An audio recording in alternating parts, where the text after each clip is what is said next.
الصلاة والسلام على سيد المرسلين وعلى آله وأصحابه أجمعين وأشهد أن لا إله إلا الله وحده لا شريك له وأشهد أن محمدا عبده ورسوله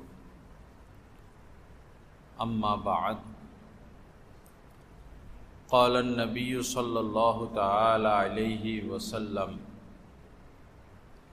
كفى بالمرء كذبا أن يحدث بكل ما سمع وقال عليه الصلاة والسلام إياكم والظن فإن الظن أكذب الحديث أو كما قال عليه الصلاة والسلام وقال عليه الصلاة والسلام من كان في قلبه مثقال ذرة لا يدخل الجنة من كان في قلبه مثقال ذرة من كبر أو كما قال عليه الصلاة والسلام اللهم صل على سيدنا ومولانا محمد وعلى آل سيدنا ومولانا محمد وبارك وسلم أستغفر الله الذي لا إله إلا هو الحي القيوم وأتوب إليه আল্লাহ পাক জাল্লা জালালুহু আমাদের সবাইকে মাফ করে দেন। আল্লাহ পাক আমাদের সকলের উপর রাজি খুশি সন্তুষ্ট হয়ে যান। আমাদের সবাইকে দ্বীনের সহি বুঝ দান করেন, ইসলাহে কামেল নসিব করে দেন। রব্বুল আলামিন আমাদের সবার জন্য জান্নাতুল ফিরদাউসের ফয়সালা করে দেন। আমি কয়েকটি হাদিস শরীফ আপনাদের খেদমতে পাঠ করেছি। হুজুর পাক সাল্লাল্লাহু আলাইহি সাল্লাম বলেন, একজন মানুষ মিথ্যাবাদী হওয়ার জন্য এতটুকুই যথেষ্ট যে যা শুনে তাই বলে বেড়ায়, লোক মুখে যা শুনে সেটাই বলতে থাকে, যাচাই বাছাই করে না। কাফা বিল মারই কাযিবা আন ইউহাদ্দিসা বিকুল্লি মা সামিআ।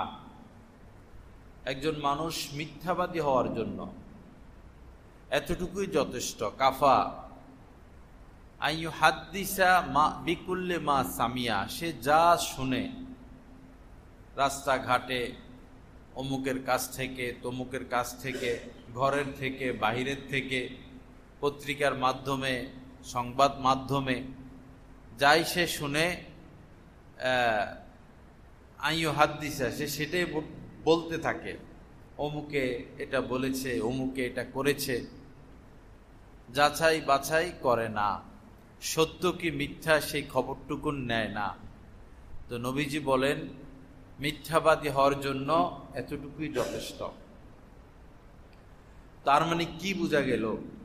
যা শুনবো সব বলতে পারবো না, যা শুনবো সব বিশ্বাস করতে পারবো না, যা শুনবো সব প্রচার করতে পারবো না, যা শুনবো সব বিশ্বাসও করতে পারবো না।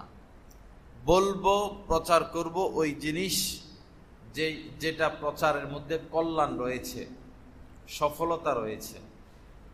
যেমন হুজুর পাক সাল্লাল্লাহু আলাইহি সাল্লাম বলেছেন যে মান কানা ইউমিনু বিল্লাহি ওয়াল ইয়াউমিল আখির ফালইয়াকুল খায়রা আও লিয়াসমুত।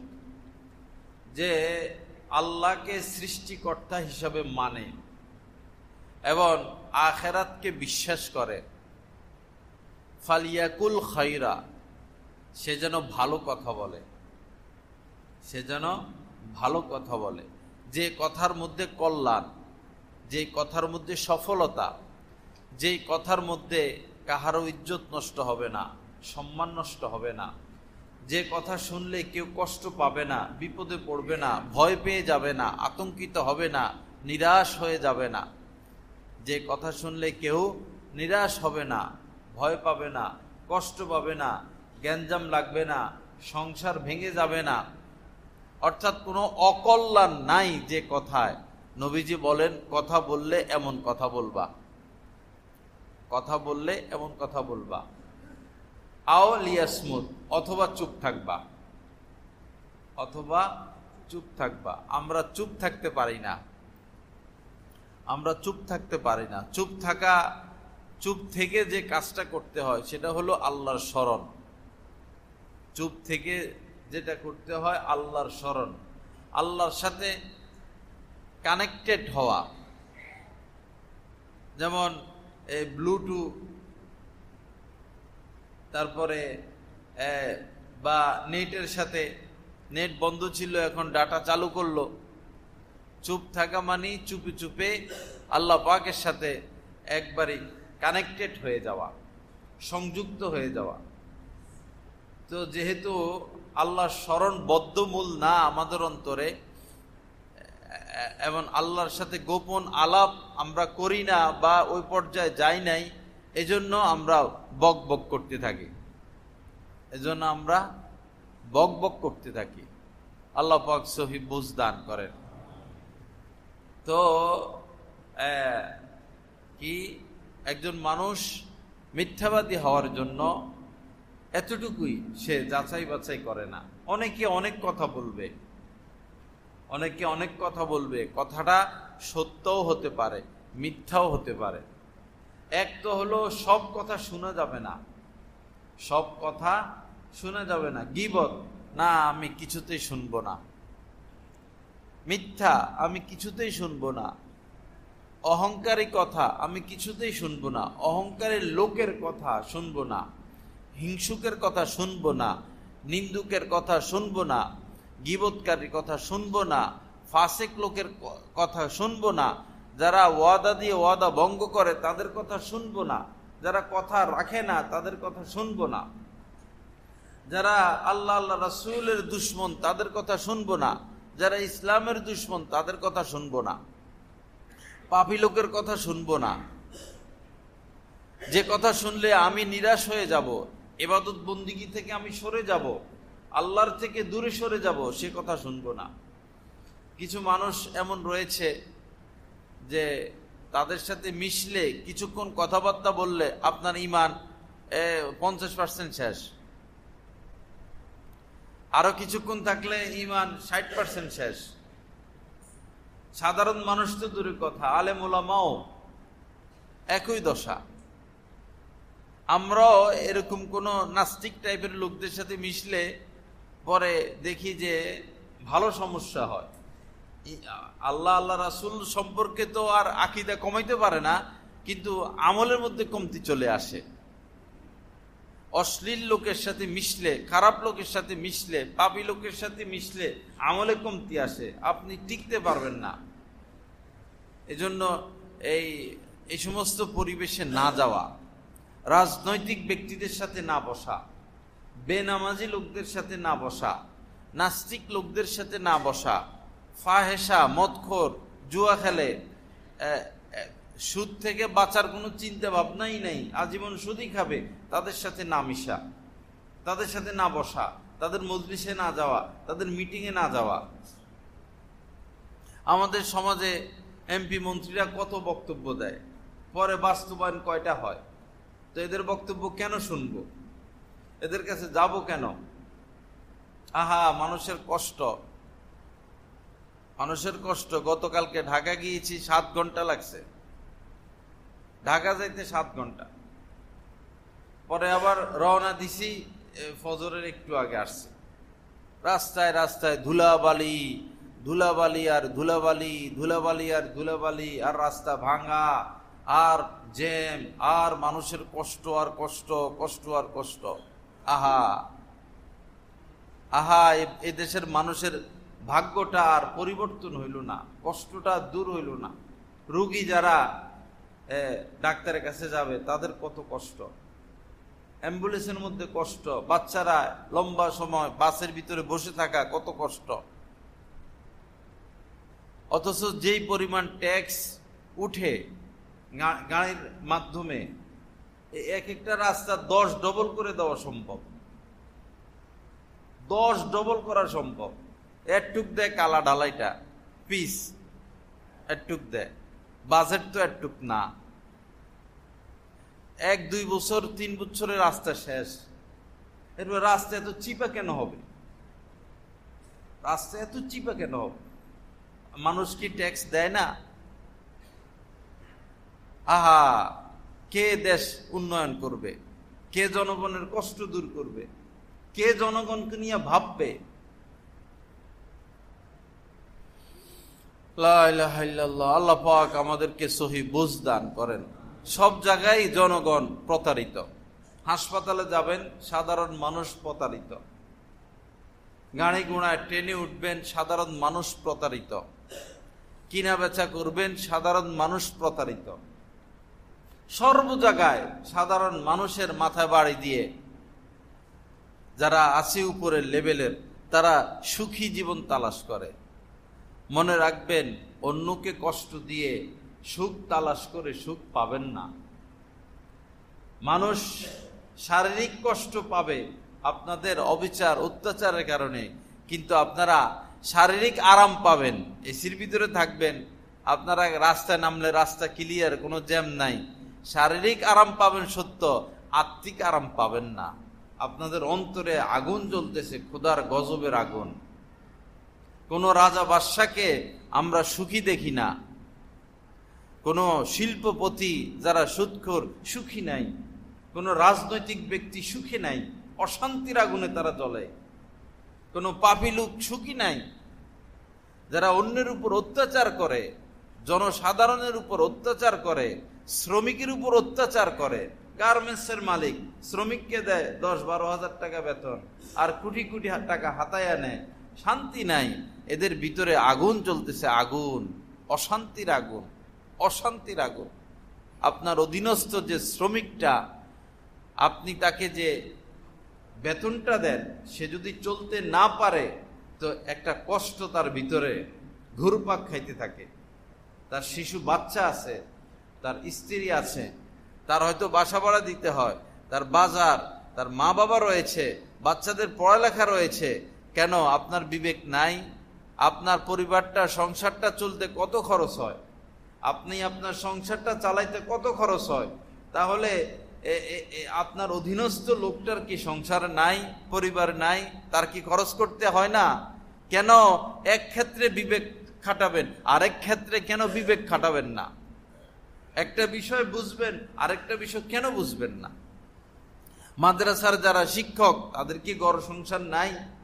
মসজিদের ইমাম যারা, মুয়াজ্জিন যারা, খাদেম যারা, তাদের কি ঘর সংসার নাই? বর্তমান সময়ে মসজিদের ইমাম, মুয়াজ্জিন সাহেব, মাদ্রাসার শিক্ষকদের চেয়ে কম হাদিয়া কার আছে সমাজে? আর তার মানে কি এই যে মাদ্রাসায় টাকা নাই? বহু মাদ্রাসা আছে, লক্ষ লক্ষ টাকা ব্যালেন্স আছে, কিন্তু ওস্তাদদের টাকা দেয় না, বেতন দেয় না, বেতন বাড়ায় না।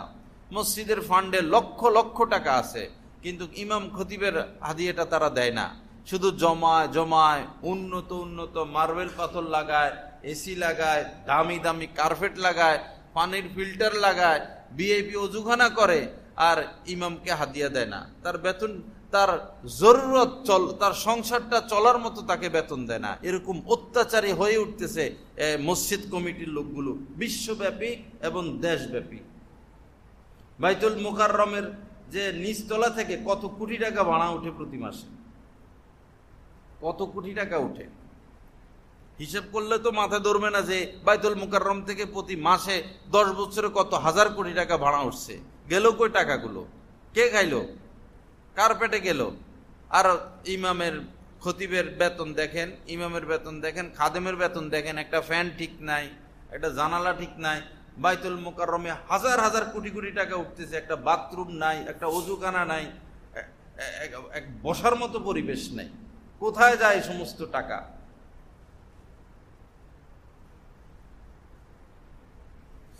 আল্লাহ পাক সহি বুঝ দান করেন। আর জুলমু জুলুমাতুন ইয়াউমাল কিয়ামা, কিয়ামতের দিন এই জুলুম, এই অবিচার মারাত্মক আকার ধারণ করবে, ভয়ঙ্কর আকার ধারণ করবে। কোনো উপায় থাকবে না, কোনো রক্ষা থাকবে না। আপনার ঘরের কাজের মেয়ে, আপনি শুইতেছেন একবারে কোরিয়ান কম্বল গায়ে দিয়া, আর কাজের মেয়েরে খেঁতা দুইটা দিয়া দিছেন, আল্লাহ কি দেখে না? আপনি খাচ্ছেন একবারে তাজা তাজা তরকারি দিয়া, আর কাজের মেয়ের প্লেটে মাছ উঠে না, গোশত উঠে না, আল্লাহ কি দেখেন না? এই কাজের মেয়ে কি আল্লাহ রানী বানাইতে পারেন না, আর আপনারা ফকির বানাইতে পারেন না? কার সাথে বাহাদুরি দেখাচ্ছেন? ইন্নাল্লাহা আলা কুল্লি শাইইন কাদির, আল্লাহ পাক সর্ব বিষয়ে সর্বশক্তিমান। আল্লাহ পাক সর্ব বিষয়ে সর্বশক্তিমান। রাজাকে তিনি ফকির বানাইতে পারেন, ফকিরকে তিনি রাজা বানাইতে পারেন, কোটিপতিকে রাস্তায় বসাইতে পারেন, রাস্তার লোককে কোটিপতি বানাইতে পারেন। অহংকারে দেখাইতে নাই, অহংকারে দেখাইতে নাই, অবিচার অত্যাচার করতে নাই। রিকশাওয়ালাদেরকে তুই বলে কেন? তুই বলবেন কেন তাদেরকে? শ্রমিককে তুই বলে, তুই বলবেন কেন? শ্রমিকের উছিলাই তো আপনি শান্তিতে আছেন। শ্রমিক যদি এসি ঠিক করে না দিত, সার্ভিসিং করে না দিত, আপনি ঠান্ডা বাতাস কোথায় পাইতেন? শ্রমিক যদি, কৃষক যদি ক্ষেত খামারে কৃষিকাজ করে ফসল ফল উৎপন্ন না করত, আপনি খাইতেন কোথায় থেকে? আপনি তো এমন কিছু কাজ করতেছেন যার দ্বারা সমাজ নষ্ট হচ্ছে, পরিবেশ নষ্ট হচ্ছে, মেইল ফ্যাক্টরির দ্বারা পরিবেশ নষ্ট হচ্ছে।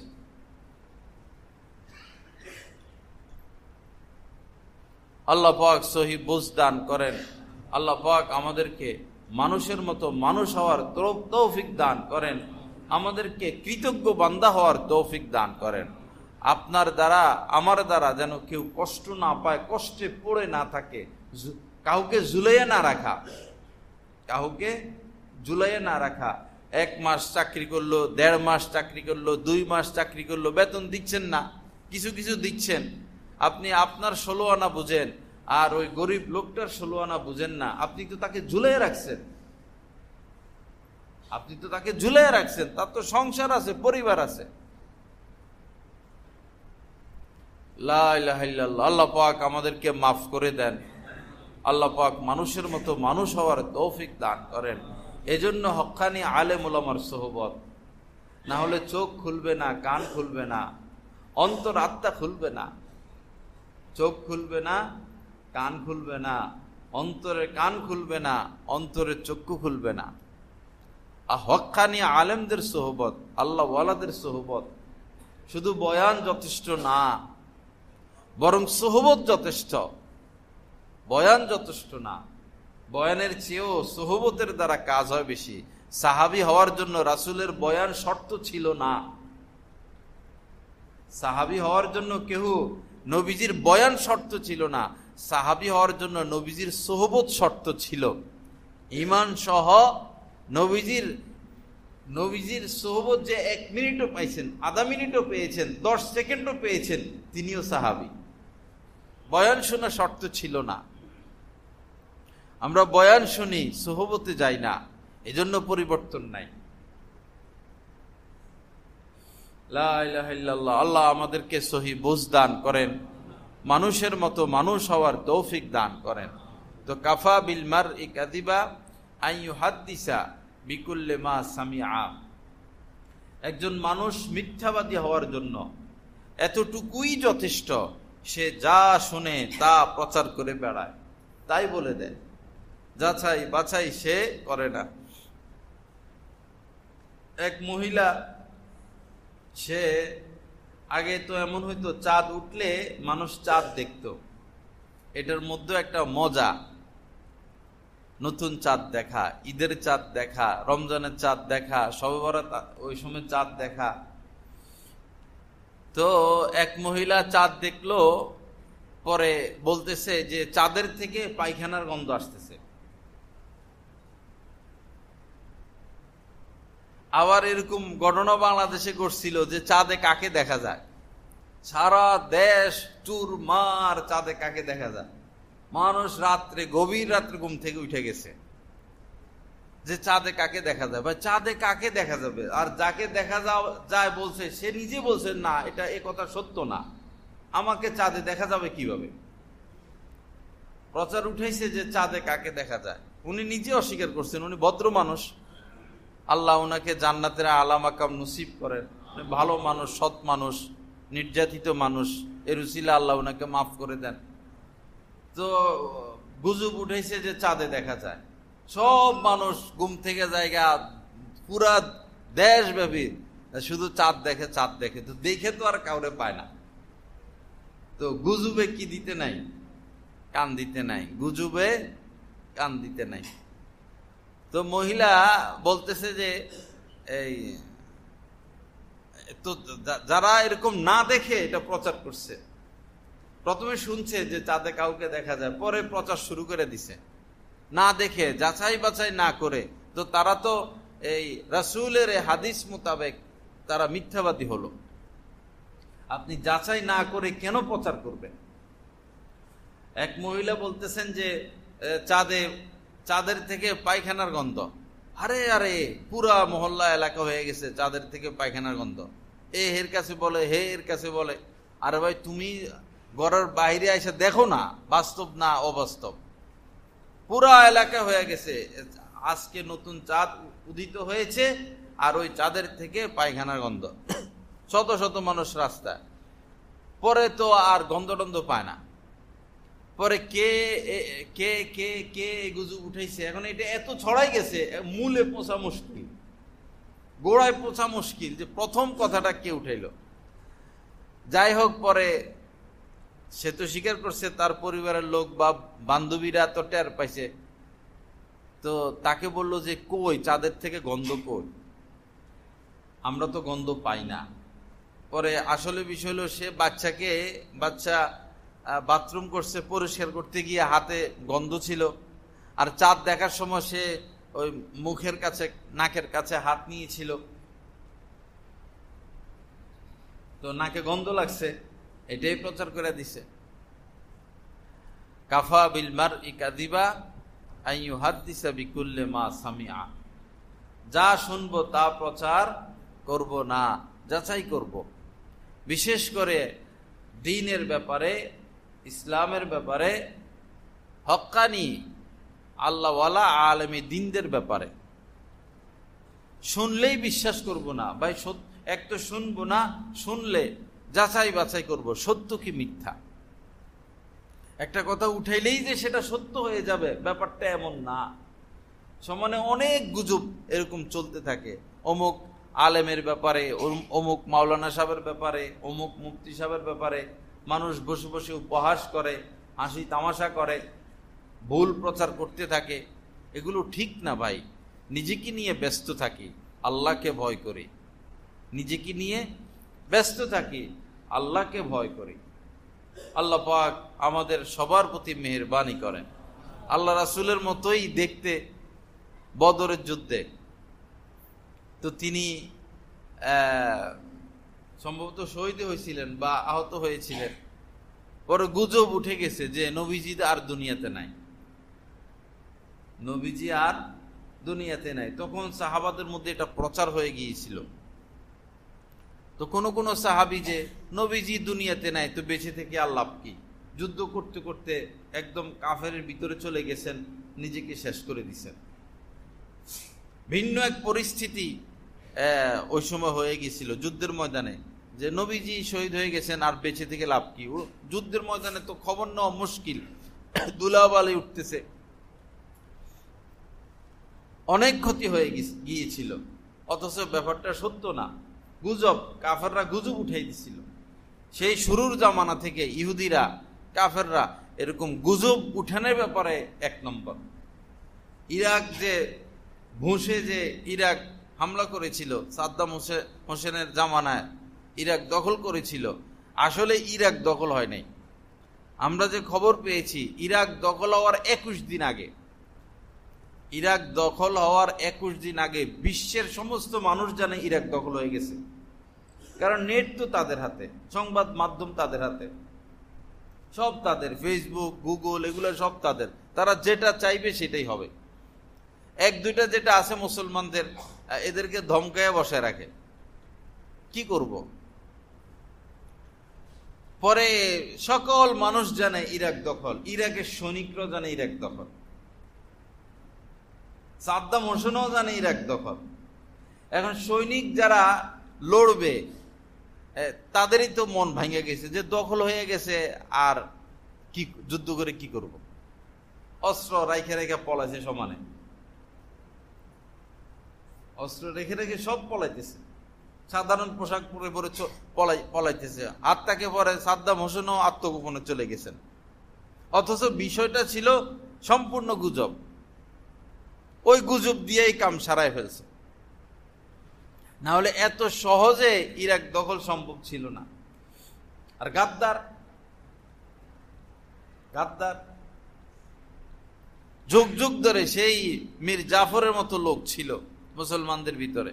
এক তো মীর জাফরের মতো লোক থাকে মুসলমানই গাদ্দারি করে পয়সার লোভে, আরেক হলো তারা গোয়েন্দা দিয়ে রাখে। আমাদের সব খবর তাদের কাছে আছে, কিন্তু তাদের কোনো খবর আমাদের কাছে নাই। হিজবুল্লাহ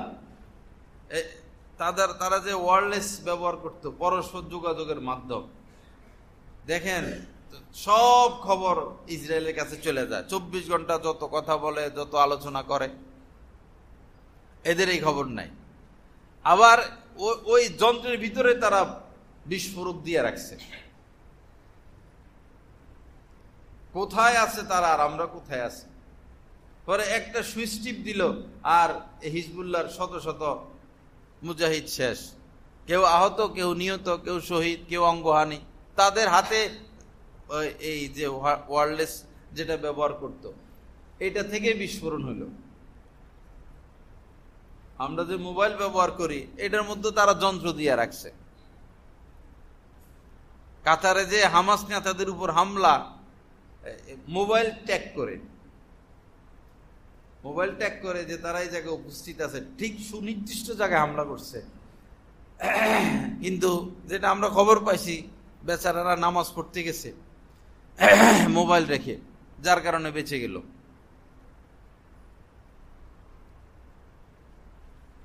তো যেটা বলতেছিলাম, গুজবে কান না দেওয়া, যাচাই বাছাই করবেন। আল্লাহ পাক আমাদেরকে সহি বুঝ দান করেন। যাচাই বাছাই না করলে আপনি নিজে বিপদে পড়বেন, আপনার ঈমান ক্ষরণ হবে, আপনার আমল নষ্ট হবে, নেকি শেষ হয়ে যাবে। সমাজে এখন ভালো মানুষের চেয়ে খারাপ মানুষ বেশি। সমাজে এখন অপরের কল্যাণকামী এরকম লোক খুব কম। চাচা আপন জান বাঁচা, এতে সবাই ব্যস্ত। চাচা আপন জান বাঁচা, এই নিয়ে সবাই ব্যস্ত। নিজেকে নিয়ে, নিজের পরিবারকে নিয়ে, নিজের ঘর সংসারকে নিয়ে সবাই ব্যস্ত। নিজের স্বার্থকে নিয়ে সবাই ব্যস্ত। স্বার্থের উপরে এসে কথা বলার লোক সমাজে খুব কম পাবেন। স্বার্থের উপরে এসে কথা বলবে, আপনার স্বার্থটা, আপনার উপকারটা, আপনার কল্যাণটা দেখে আপনাকে পরামর্শ দিবে, এরকম লোক সমাজে খুব কম পাবেন, আল্লাহ ওয়ালারা ব্যতীত।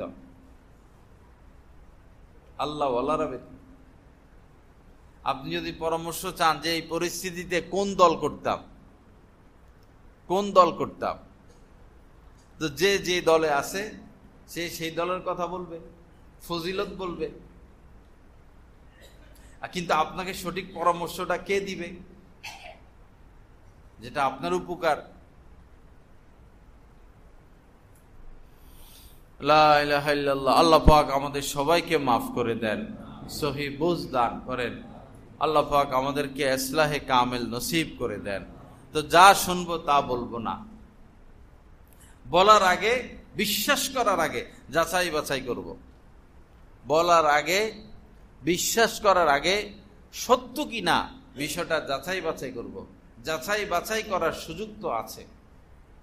ইসলামের ব্যাপারে কোনো কথা, আল্লাহ পাকের ব্যাপারে কোনো কথা, পবিত্র কুরআনের ব্যাপারে কোনো কথা, নবীজির ব্যাপারে কোনো কথা বিশ্বাস করার আগে যাচাই বাছাই করব। কিছুদিন আগে উঠাই দিছিল যে নামাজের কথা তো কোরআনে নাই, 5 ওয়াক্ত নামাজের কথা কোরআনে নাই।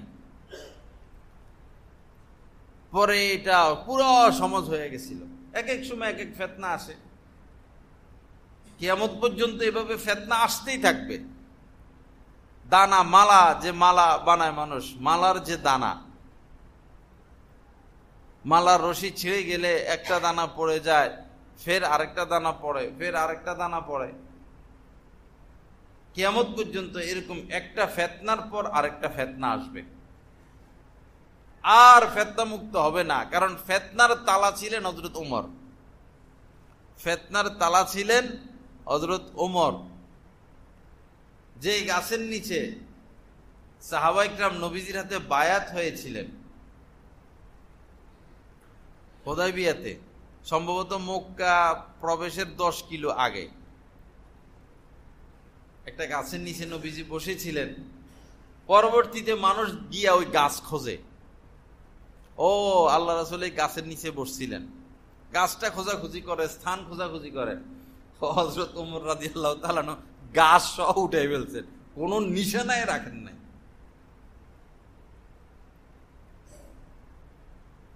জান্নাতুল বাকিতে মানুষ ঢুকেই হযরত উসমানের কবর কোনটা, আম্মা জান আয়েশার কবর কোনটা, অমুক অমুক সাহাবী বা সাহাবিয়ার কবর কোনটা, এটা খোঁজে। তো একজন আরেকজনকে দেখাইয়া দেয়, বা পুলিশে এমনি আন্দাজে একটু দেখাইয়া দেয়। তারা শিরিক মুক্ত আরব বিশ্ব। যদি সুনির্দিষ্ট রাখা হইতো এটা হযরত উসমানের কবর, তো কি উপায় হইতো বলেন? পরিবেশ কি শান্ত রাখা সম্ভব ছিল?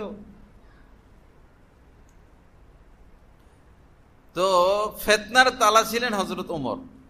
তো হযরত ওমর শহীদ হয়েছেন, তার মানে ফিতনার তালা ভেঙে গেছেন। তালা খোলে নাই, তালা ভাঙছে। তালা খুললে আবার লাগানো যায়, তালা ভেঙে গেছেন, তার মানে আর কোনোদিন ফিতনা মুক্ত এই ইসলামী বিশ্ব আর কোনোদিন ফিতনা মুক্ত হতে পারবে না। এখন করণীয় কি?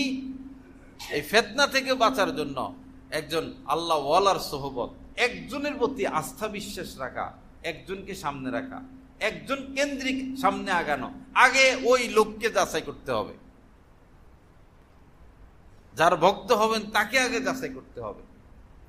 যাচাই বাছাইয়ের পর আর কোনো যাচাই বাছাই নাই। আমি এই যে বায়াত সম্পর্কে বলি, আল্লাহ রাসূলের হাতে এখানে 1400 সাহাবী বায়াত হয়েছেন।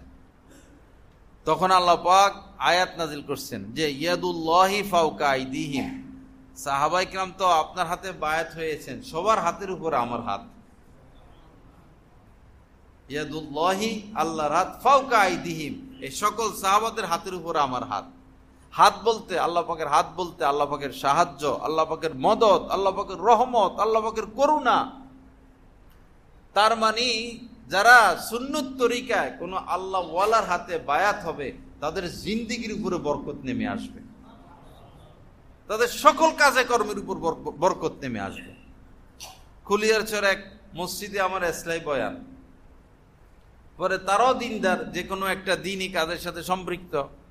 তো তারা বলা বলি করে যে আমরা তো অমুক দিনের কাজ করি, ইসলামী বয়ানের কি প্রয়োজন? পরে ইসলামী বয়ান হলো, পরে বেশ কিছু লোক বায়াত হলো, বেশ কিছু কি পুরা মসজিদের অধিকাংশ লোকই বায়াত হয়ে গেছে, 2-4 জন ছাড়া। পরে ওই বিশেষ তারা হকের উপরে আছেন, তারা বললো তো উনি আচ্ছা ইসলামী বয়ান করলো, তো আবার বায়াত করতে গেল কেন, বায়াত করলো কেন, বায়াতের কি দরকার ছিল? ভাই, বায়াতকে অস্বীকার করলে আপনি কাফের হয়ে যাবেন। কেউ যদি বায়াতকে অস্বীকার করে সে কাফের হয়ে যাবে। একটা সুন্নতকে, মুস্তাহাবকে অস্বীকার করলে মানুষ কাফের হয়ে যায়। বায়াতকে তো আপনি অস্বীকার করতে পারবেন না। বায়াতের কথা তো কোরআনে আছে, হাদিসে আছে। সাহাবায়ে কিরাম রাসূলের উপর বায়াত হয়েছেন, বায়াতু রাসূলুল্লাহি। হযরত জারীর রাদিয়াল্লাহু তাআলা থেকে বর্ণিত যে আমি আল্লাহ রাসূলের কাছে বায়াত হয়েছি। কোরআনে পাকের মধ্যে আছে ফাবাইহুন্না, মহিলারাও যদি বায়াত হতে আসে তাদেরকে আপনি পর্দায় রেখে তাদেরকে আপনি বায়াত করে নেবেন।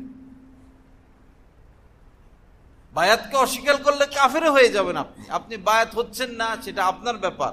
সুন্নতের বিপরীত কাজ হচ্ছে, সুন্নত আদায় হচ্ছে না, কিন্তু এটা ফরজ না। বায়াত হওয়া ফরজ না, সুন্নত। একটা সুন্নত আদায় হচ্ছে না, কিন্তু অস্বীকার করলে আপনি কাফের হয়ে যাবেন। আল্লাহ পাক সহি বুঝ দান করেন। যে যে গ্রুপের মধ্যে আছে সে সেদিকে টানে। আমাদের সমস্যা হলো এটা, আমরা সবাইকে নিয়ে চলি না, নিজেকে নিয়ে সামনে চলি। যারা আন্দোলন, ভালো কথা, ইসলামী রাজনীতির প্রয়োজন আছে, তারা শুধু তাদের সাইডটা দেখে। যারা জিহাদ, এটা তো মস্ত বড় দিনের আমল, অবশ্যই করণীয়, কিন্তু তারা শুধু কেউ কেউ তাদেরকে নিয়ে ব্যস্ত আর সব শেষ করে দেয়। যারা আরো বিভিন্ন দিনই খেদমত নিয়ে ব্যস্ত, বললে মনে কষ্ট পায়, তারা শুধু তাদেরকে নিয়ে ব্যস্ত, নাম নিলাম না এই জন্য কষ্ট পায়, অন্যদেরকে আশপাশে আর জায়গা দিতে চায় না। এটা তো না, সবটার নাম দিন।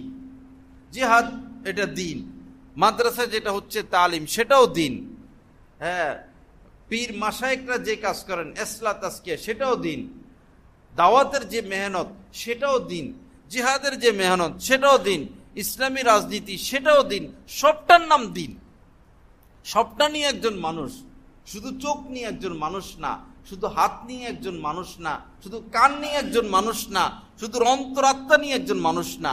যার চোখ আছে, হাত আছে, পা আছে, ঠোঁট আছে, নাক আছে, মেধা আছে, হাত পা আছে, অবয়ব আছে, তার নাম মানুষ। দিনকে যদি আমরা আলাদা আলাদা করে দিই তাহলে কি হবে? একজন মানুষকে যদি আলাদা আলাদা করা হয়, হাত কেটে ফেললো, পা কেটে ফেললো, মাথা কেটে ফেললো, চোখ কেটে ফেললো, সব আলাদা আলাদা, তো তাকে কেউ মানুষ বলবে? হাত কেটে ফেলে রাখছে, এটা তো হাত। চোখ কেটে ফেলে রাখছে, বা এটা তো চোখ। পা কেটে ফালায় দিছে, ওটা তো পা। এই পারে কেউ মানুষ বলবে না। যার মধ্যে সর্বাঙ্গ আছে সে হলো মানুষ। এভাবে দিনের যত সাইড আছে, দিনের যত ফাংশন আছে, সবগুলো যখন একাকার হবে, এক প্ল্যাটফর্মে আসবে, এটার নাম দিন। শুধু একটার নাম দিন না। কেউ যদি রাজনীতি করে আর বলে এটাই দিন, সে মিথ্যাবাদী। কেউ যদি জিহাদের মতো উঁচু কাজ করে আর বলে যে এটাই দিন, সে মিথ্যাবাদী। কেউ যদি তালিম নিয়ে ব্যস্ত আর যদি বলে না এটাই দিন, সেও মিথ্যাবাদী। একটার নাম দিন না, সবটার নাম দিন। সবটা যখন এক জায়গায় আসবে তখন সেটা দিন হবে। এটাই দিন, এটাই দিন, এই কথা বলতে নাই। আল্লাহ পাক সহি বুঝ দান করেন। দিন শিখতে হয় আলেম ওলামাদের কাছ থেকে, না হলে দিন নাকেশ থাকবে, ভুলের মধ্যে থাকবেন, চোখ কান খুলবে না। আমার এক আত্মীয় এক ব্যক্তির বই পুস্তকই পড়ে, তাফসির এক ব্যক্তিরই পড়ে, তারপরে যত বই পুস্তক এক ব্যক্তিরই পড়ে, একজনেরই বক্ত, এক সাইডেরই বক্ত, কখনো ডাইনে বামে তাকায় না। তো যার লেখা পড়ে, যার তাফসির পড়ে, যার ভক্ত, অথচ ওই লোক আলেম ছিল না। সে আলেম ছিল না, সে একজন লেখক ছিল, জ্ঞানী ছিল বটে, আলেম তো না। এবং সে সরাসরি প্রকাশ্যে কবিরা গুণে লিখতেছিল। তার টাকনুর নিচে কাপড় পরতো, সে পায়জামা পরতো। সে ফাসিক ছিল। হোক সে জ্ঞানী, সে তফসিল লিখে ফেলছে, ফেকা লিখে ফেলছে, বড় বড় কিতাব, বড় বড় বিষয় লিখছে। সে তো ওই গায়রে আলেম লোককে অনুসরণ করতে গিয়ে পুরাটা দল বিভ্রান্তির মধ্যে আছে। সে যা বলে গেছে তার উপর বিশ্বাস করতেছে, অথচ সে তো আলেম ছিল না। সে বলেছে যে দাড়ি এক মুষ্টি লাগবে না, দাড়ি আছে বুঝে গেলে হবে। লক্ষ লক্ষ মানুষ তার ওই কথার উপর বিশ্বাস করতেছে। সে সাহাবায়ে কেরামের ভুল বের করেছিল। লক্ষ লক্ষ মানুষ এখন তার কথার উপর বিশ্বাস রাখে যে তারা মানুষ, তাদের তো ভুল হতে পারে। আমরাও বলি ভুল হতে পারে, কিন্তু তাদের ভুল সমালোচনার যোগ্য না। কারণ আল্লাহ তাদের উপর খুশি হয়ে গেছেন, তারা আল্লাহর উপর খুশি হয়ে গেছেন, তাদের সবকিছু আল্লাহ পাক মাফ করে দিয়েছেন। ওই বিশিষ্ট লেখক নবীদেরও ভুল খুঁজে বাইর করছেন, নবীদেরও ভুল খুঁজে বাইর করছেন। হযরত ইব্রাহিম আলাইহিস সালাম খুব একটা রাজার কবজায় পড়ছেন, তো রাজা তার স্ত্রীকে হত্যাই করে ফেলবে সেই জামানায়। যখন তিনি ঘরবাড়ি ছেড়ে চলে আসেন, তখন তো স্ত্রী বললে ওই রাজার লোকেরা ধরে নিয়ে যায়, স্ত্রী বললে ধরে নিয়ে যায়, দর্শন করে মেরে ফেলে।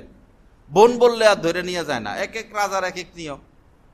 তো স্ত্রীর জীবন বাঁচানোর জন্য তিনি বলেছেন আমার বোন। তো বোন তো বলা যায়, স্ত্রীকে বোন বললে অসুবিধা কি? সম্ভবত বর্ণনাটা এমন। এটারে এত বড় ভুল বানাইয়া যে হার নবী রাসূলরা ভুল করছে, নাউজুবিল্লাহ। ইমানই তো থাকবেন। এখন যিনি বলছেন নবী রাসূলরা ভুল করেছেন, সাহাবায়ে কেরাম ভুল করেছেন, 3 তালাক না 1 তালাক দিয়ে হবে, নানান কথাবার্তা বলে যিনি পেশ লাগাইয়া রাখলেন, আর লক্ষ লক্ষ মানুষ তার কথা মানতেছে, আপনারা কি দেখবেন না সেই লোকটা আলেম ছিল নাকি গায়রে আলেম ছিল? সে কি বুখারী শরীফ ইবারত পড়তে পারত? আরবি ইবারত সে পড়তে পারত? ফতোয়া স্বামী সে পড়তে পারত? তার কোরআনই তো ভালো করে শুদ্ধ ছিল না। এমন বিশেষ ব্যক্তির অনুসরণীয় এখন এত বাড়া বাড়তেছে, তার কোরআনই ভালোভাবে শুদ্ধ ছিল না। কারো জ্ঞানের উপর আত্মবিশ্বাস রাখার আগে দেখতে তো হবে সে আলেম কি না। লা ইলাহা ইল্লাল্লাহ। আল্লাহ পাক সহিহ বুঝ দান করেন, আল্লাহ আমাদেরকে মাফ করে দেন। সব সময় আমাদের এই আকীদা, সাহাবায়ে কেরাম ভুলের ঊর্ধ্বে ছিলেন। সাহাবায়ে কেরাম ভুল করেছেন, কিন্তু তাদের ভুল সমালোচনা করা যাবে না, কারণ আল্লাহ পাক বলছেন রাদিয়াল্লাহু আনহুম ওয়া রাদু আনহু, আল্লাহ তাদের উপর সন্তুষ্ট হয়ে গেছেন। এবং আল্লাহ পাক কোরআনে বলেছেন আমিনু কামা আমানান নাস, আই আসহাবা রাসূলিল্লাহ, আমার রাসূলের সাহাবারা যেভাবে ঈমান এনেছে এইভাবে ঈমান এনে দেখাও। তার মানে ঈমানের মাপকাঠি হচ্ছেন সাহাবায়ে কেরাম। এখন যদি কেউ বলে যে সাহাবায়ে কেরাম ভুল করছেন, এই ভুল সেই ভুল ওই ভুল, তার মানে ঈমানের মধ্যে ভুল আছে, একবারে শিকড়টা কেটে যাবে। শিকড় কাটে না, শিকড় সহ উঠে যাবে। লা ইলাহা ইল্লাল্লাহ। আল্লাহ পাক সহিহ বুঝ দান করেন, আল্লাহ পাক আমাদেরকে হক্কানি আলেমদের সাথে থাকার তৌফিক দান করেন। তো বলতেছিলাম যে সবার কথা শোনা যাবে না।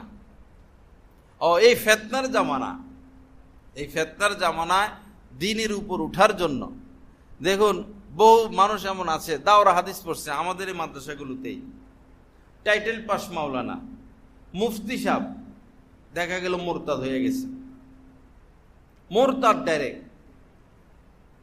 বিভিন্ন জায়গায় গেলে আমি এই মাজারের বড় হুজুর আসে, বন্ডদের খানকার বড় হুজুর আসে, পরে দেখি আমাদের ছাত্র। কি ব্যাপার? হাসে, টাকার কাছে বিক্রি হয়ে গেছে। অথচ সে দাওরা হাদিস পাস, সে মুফতি।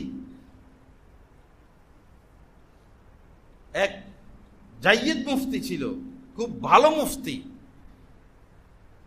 যে কোনো মাসালা সে বলে ফেলতে পারে, কোরআন হাদিসের যে কোনো বিষয় সম্পর্কে তার অভিজ্ঞতা ছিল। সে নাস্তিকদের সাথে লড়তো ফেসবুকে, নেটে। নাস্তিকদের প্রত্যেক কথা সে জবাব দিত, এতটা শক্তিশালী, মানে তার এলেম, তার যোগ্যতা এতটা। পরে তাকে কয়েকশো কোটি টাকা দিয়ে কিনে ফেলছে। সে বাংলাদেশ থেকে চলে গেছে আমেরিকা, বসে বসে এখন, এতদিন ইসলামের পক্ষে লিখতো, এখন ইসলামের বিপক্ষে লেখে। এতটা লেখে যে তার কথার জবাব দেওয়ার লোক এখন খুঁজে পাওয়া যায় না, বিক্রি হয়ে গেছে। কিন্তু এটা মনে রাখবেন, যে কোনো মানুষই পথভ্রষ্ট হওয়ার সম্ভাবনা রয়েছে, কিন্তু যেই লোক কোন আল্লাহর ওলির সোহবতে থাকবে সে কোনোদিন পথভ্রষ্ট হবে না। দাওয়াতুত তাবলীগের মেহনতের সাথী যারা আলেমদের সাথে পূর্ব থেকে উঠে বসা ছিল, এরা একজনও ওই পথে যায় নাই, একজনও যায় নাই। আর যারা আগ থেকে আলেম ওলামার সমালোচনায় ব্যস্ত ছিল বা আলেম ওলামাদের সোহবতে যাইতো না, তারা এই ভিন্ন দলে রূপান্তরিত হয়ে গেছে। কিয়ামত পর্যন্ত এটা মনে রাখবেন, যারা কোনো আল্লাহর ওলি, আল্লাহ ওয়ালার সোহবতে উঠা বসা করবে, তারা মুরতাদ হবে না, তারা গুমরা হবে না, তারা ধ্বংস হবে না, তারা হালাক হবে না। ইনশাআল্লাহ ঈমান সহ তারা দুনিয়া থেকে বিদায় নিবে। বলবেন যে এটা দলিল কি? দলিল বুখারী শরীফে হাদিসে কুদসির মধ্যে রব্বুল আলামিন বলেছেন, হুমুল জুলাসাউ লা ইয়াশকা বিহিম জালিসুহুম। আল্লাহ পাক বলেন, আমার এই ওলি যারা আমার ওলি আল্লাহ, তাদের মর্যাদা এমন, তাদের সোহবতে যারা আসা যাওয়া করবে, এরকম একজন লোকও গুমরা হবে না, পথভ্রষ্ট হবে না, এরা কেউ হতভাগা হবে না। হাদিসে কুদসির মধ্যে রব্বুল আলামিন এটা বলে দিয়েছেন। এজন্য একা একা দিন না শিখা, একা একা না থাকা, যে কোনো একজন আল্লাহ ওয়ালাকে চিনা, ওই আল্লাহ ওয়ালা আলেমে দ্বীনের সোহবতে থেকে জীবন কাটাইয়া দেওয়া, আপনি ফিতনা মুক্ত থাকবেন, আপনার ঈমান নিরাপদ থাকবে, তাকওয়া নিরাপদ থাকবে, দ্বীনদারি নিরাপদ থাকবে। মোবাইল খুললে কত হুজুর চলে আসে, কয়জনে বক্তব্য শুনবেন? আপনার হার্টের সমস্যা, ব্রেনের সমস্যা, ডাক্তারেরও অভাব নেই এখন মোবাইলে। ব্রেনের ডাক্তার বললে 100, 200, 300, 400, 500 বাইর হয়ে যাবে। কয়জনের চিকিৎসা নিবেন আপনি? 100 জন ডাক্তারের চিকিৎসা নিলে 100টা ট্যাবলেট খেলে বাঁচবেন? একজনকে অনুসরণ করা। আল্লাহ পাক সহি বুঝদান করেন। আল্লাহ পাক আমাদের সবাইকে মাফ করে দেন। তো শুরুতে যে হাদিসখানা আমি পড়েছিলাম, কাফা বিল মারই কাযিবা আন ইউহাদ্দিসা বিকুল্লি মা সামিআ, ওই ব্যক্তি মিথ্যাবাদী হওয়ার জন্য যথেষ্ট। একজন মানুষ মিথ্যাবাদী হওয়ার জন্য, মিথ্যুক হওয়ার জন্য এতটুকুই যথেষ্ট যে সে যা শুনে তাই প্রচার করে, যা শুনে তাই প্রচার করে, যাচাই বাছাই সে করে না। আল্লাহ পাক আমাদেরকে সহি বুঝ দান করেন। আমরা সব কিছু শুনবো না, সব কিছু বলবো না, সব কিছু শুনবো না, সব কিছু বলবো না। ফাসেকের কথা শুনবো না, যারা কথা দিয়ে কথা রাখে না তাদের কথা শুনবো না, যাদের কথা শুনলে ঈমান আকীদার মধ্যে কমতি আসে তাদের কথা শুনবো না, বেদিনদের কথা শুনবো না, নিশাখোরদের কথা শুনবো না, যারা সুদ ঘুষ থেকে আর বেরই হবে না তাদের কথা শুনবো না, যারা অন্যায় রাজনীতিতে লিপ্ত তাদের কথা শুনবো না, লুটপাটকারীদের কথা শুনবো না, তাদের মজলিসে যাব না, তাদের সভা সমাবেশে যাব না। যা বলে বেশিরভাগই হাওয়া, মিথ্যা। মিথ্যা শয়তান মানুষকে মিথ্যা প্রতিশ্রুতি দেয়। আল্লাহ পাক কোরআনে বলেছেন শয়তান মিথ্যা প্রতিশ্রুতি দেয়। তো যারা সমাজের মধ্যে ভোটের জন্য মিথ্যা প্রতিশ্রুতি দেয়, তো তারা তো শয়তানি, তারা তো শয়তানি।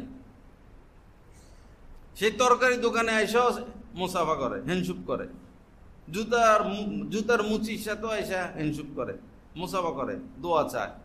নির্বাচিত হওয়ার পর একটা সাইন নিতে গেলে ঘুরে লাগে 1 সপ্তাহ। নির্বাচিত হয়ে চেয়ারে বসলে একটা সিগনেচার আনা যায় না, 1 সপ্তাহ ঘুরে লাগে, নিচে দিয়ে কিছু দেওয়া লাগে। আল্লাহ আমাদেরকে সহি বুঝ দান করেন। খারাপ মানুষের সাথে চলবো না, ভালো মানুষের সাথে চলেন, আপনিও ভালো হয়ে যাবেন। বন্ধু বান্ধব যে কয়টা খারাপ কেটে দেন। কিভাবে কেটে দিব? টিউমার হইলে যেভাবে কেটে দেয়, এরা টিউমার, এরা ক্যান্সার, কেটে ফেলে দেন।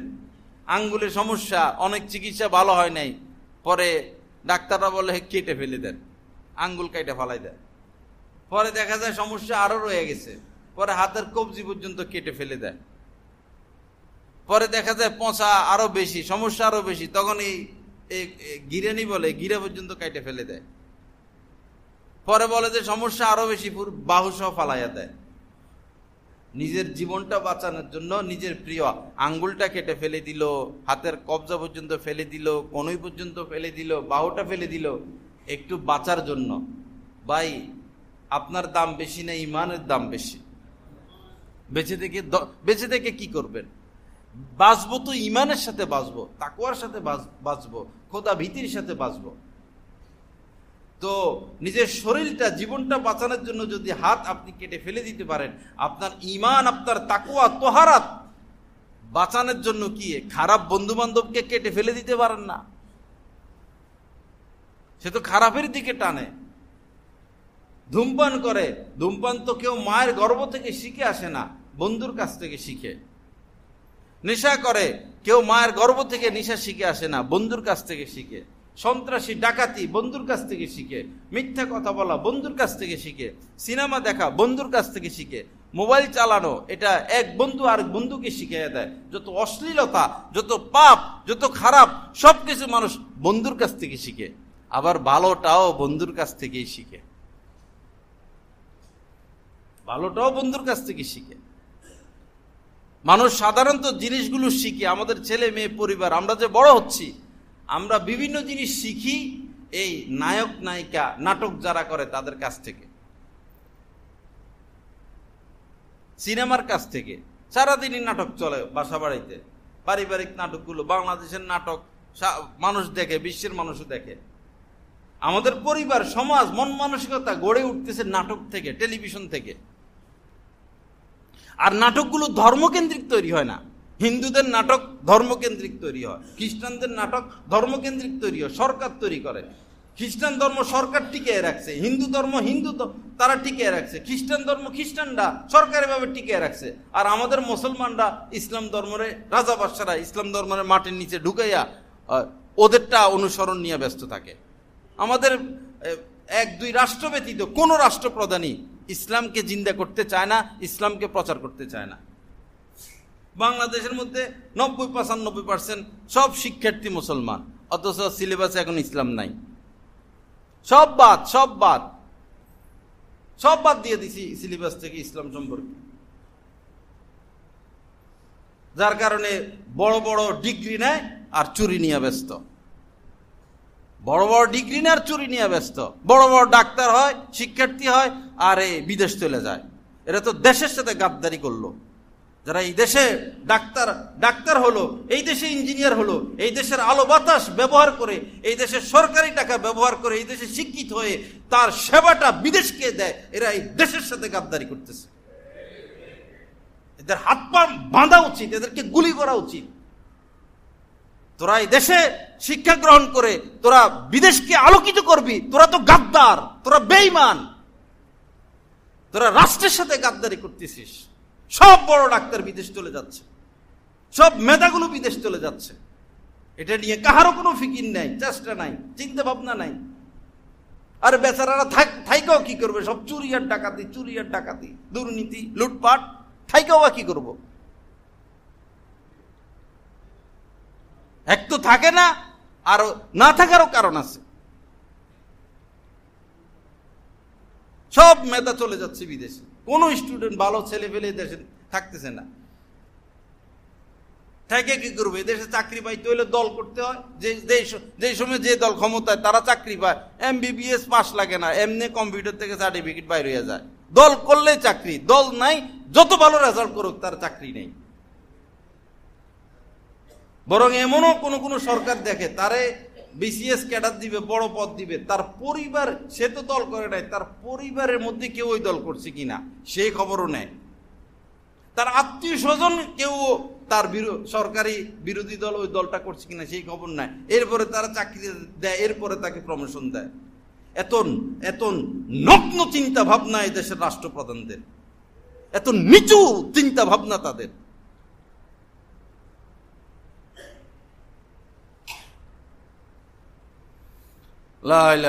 আল্লাহ পাক সহি বুঝ দান করেন। আল্লাহ পাক এই দেশের প্রেম আমাদেরকে দান করেন, দেশের ভালোবাসা আমাদেরকে দান করেন, এই দেশের মাটিকে ভালোবাসার তৌফিক দান করেন।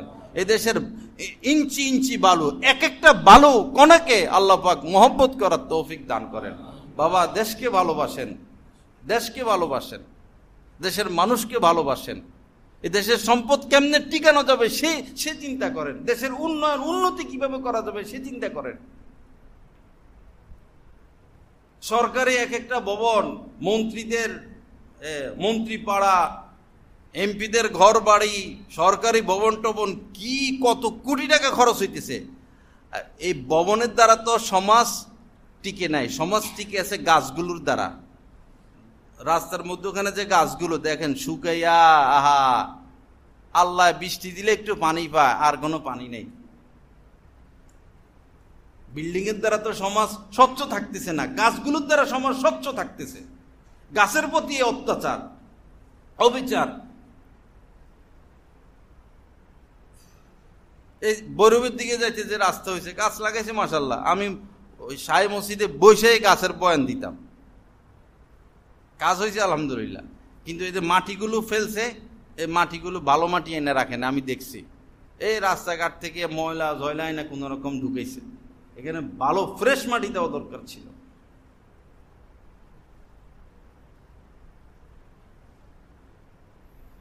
আস্তাগফিরুল্লাহ আল্লাযী লা ইলাহা ইল্লা হুয়াল হাইয়ুল কাইয়্যুম ওয়া আতুবু ইলাইহি। যাই হোক ভাইরা, শুরুর কথায় আমরা যাই। কাফা বিল মারই কাযিবা আন ইউহাদ্দিসা বিকুল্লি মা সামিয়া। যা শুনবো তা আমরা বলে বলে বেড়াবো না, যাচাই বাছাই করব। আপনার স্ত্রী সম্পর্কে একটা কথা শুনছেন, এখনই তালাক দিয়ে দিবেন? এক লোক বিদেশ থেকে আসছে, আমাদের পরিচিত, এখনো বাসায় পৌঁছে নাই। পরে তার স্ত্রী সম্পর্কে খুব খারাপ খারাপ কথা বলছে, এমন লোক বলছে যাকে সে বিশ্বাস করে। পরে ওই জায়গায় তালাক দিয়ে দিছে, ঘরে যাওয়ার আগে তালাক দিয়ে দিছে। ভাই তুমি একটু যাচাই করবে না? মায়ের ব্যাপারে এমন এমন কথা বলে বউ স্ত্রী, পরে মায়ের প্রতি ঘৃণা সৃষ্টি হয়ে যায়, আপনি কি যাচাই করবেন না?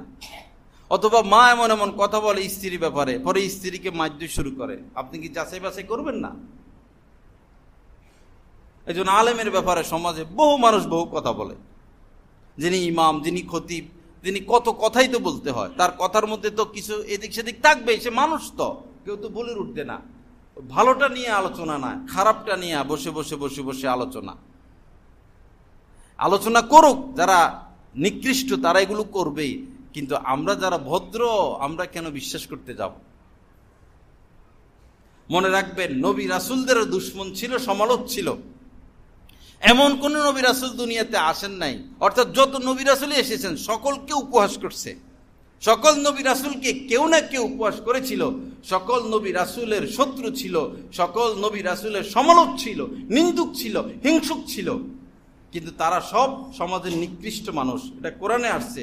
নবী রাসূলের দুশমনী, নবী রাসূলদের দুশমনী ওই লোকেরাই করত যারা সমাজের সবচেয়ে নিকৃষ্ট। একজন আল্লাহওয়ালা, একজন হক্কানি আলেমের সমালোচনা তারাই করবে, সমসাময়িক যারা সমাজের মধ্যে সবচেয়ে নিকৃষ্ট। সবচেয়ে নিকৃষ্ট লোকটা ব্যতীত একজন আলেমের সমালোচনা করার সাহস কোনো ইমানদার মুসলমানের হবে না। সে সবচেয়ে নিকৃষ্ট, সে সবচেয়ে বড় অপরাধী, সে সবচেয়ে খারাপ মানুষ। এই কারণে যারা সমাজ ব্যবস্থাকে সামনের দিকে, সমাজের মানুষকে ভালোর দিকে যারা ডাকে, কল্যাণের দিকে ডাকে, নিজের রিস্ক নিয়ে তাদের সমালোচনা করে বসে বসে। লা ইলাহা ইল্লাল্লাহ। আল্লাহ পাক আমাদেরকে ভালো মানুষ হওয়ার তৌফিক দান করেন। আসুন আমরা ভালো মানুষ হয়ে যাই, নিজেকে নিয়ে ব্যস্ত হই। চোখটা ঠিক নাই, চোখ ঠিক নাই। মেয়েরা যা পরে, বৈরবে তাও একটু পরিবেশ আছে, শহরে কোনো পোশাক নাই, শার্ট প্যান্ট জিন্স এই সেই উল্টা পাল্টা। গুলশানের দিকে তো নাকি লেংটি পরাই শুরু করছে, শুনছি, আমি তো আর দেখি নাই। বিদেশের মতো একটা মেয়ে যদি হাফ প্যান্ট পরে, গেঞ্জি পরে, তো তার দিকে তো তার বাবারই তাকানো জায়েজ নাই। আর মাও যদি এই মার্কা হয়, বাবাও যদি এই মার্কা হয়, তো মেয়ে আর কি হবে? খুব কঠিন আযাব আসতেছে, দেরি নেই ভাই। বাংলাদেশে গজব আসে, ওই সময় আসে কবিন হুজুর দোয়া করেন না, কাজ হবে না। সারা বিশ্বের মানুষে তো গাজাবাসীর জন্য দোয়া করে, কি কাজ হইতেছে? ওই সময় কবেন যে দোয়া করেন, কাজ হবে না। গজব চলে আসলে গজব চলতে থাকবে, যতক্ষণ আল্লাহর ইচ্ছা অতক্ষণ গজব চলতে থাকবে। গজব আসবে বাংলাদেশে এই ঘরে ঘরে সুদের কারণে, গজব আসবে বাংলাদেশে মেয়েদের বেপরদিগির কারণে। জিনা আম হয়ে যাচ্ছে, জিনা স্বাভাবিক হয়ে যাচ্ছে, জিনাকে জরুরত বানানো হচ্ছে, প্রয়োজনীয় বিষয় বানানো হচ্ছে। এই কারণে গজব আসবে। আপনার কোটি টাকা আপনাকে বাঁচাতে পারবে না। এক গাড়ি টাকা নিয়ে গেছে বাংলাদেশ, আমাদের বৈরূপ থেকে একজন, করোনা হওয়ার পরে ভর্তি হইতে হাসপাতালে, এক গাড়ি টাকা। হাসপাতালে ঘুরছে, সিট পায় নাই। গজব আসলে টাকা কেউ বাঁচাইতে পারে না, ব্যাংকে তো থাকবে না। আর ব্যাংকে কি টাকা পয়সা এগুলো আছে? এগুলো তো মনের ব্যাপার। এক সময় নেট শেষ, সব শেষ। আল্লাহকে ভয় করি, সামনে অগ্রসর হই, দেশকে বাঁচাই, নিজেকে বাঁচাই, নিজের অঙ্গ প্রত্যঙ্গকে পাপ মুক্ত রাখি। আল্লাহ পাক জাল্লা জালালু যা কিছু আলোচনা হলো এই কথাগুলোর উপর আমল করার তৌফিক দান করেন। ওয়া আখিরু দাওয়ানা আলহামদুলিল্লাহি রাব্বিল আলামিন ওয়া সাল্লাল্লাহু আলা নবিয়্যিল কারীম।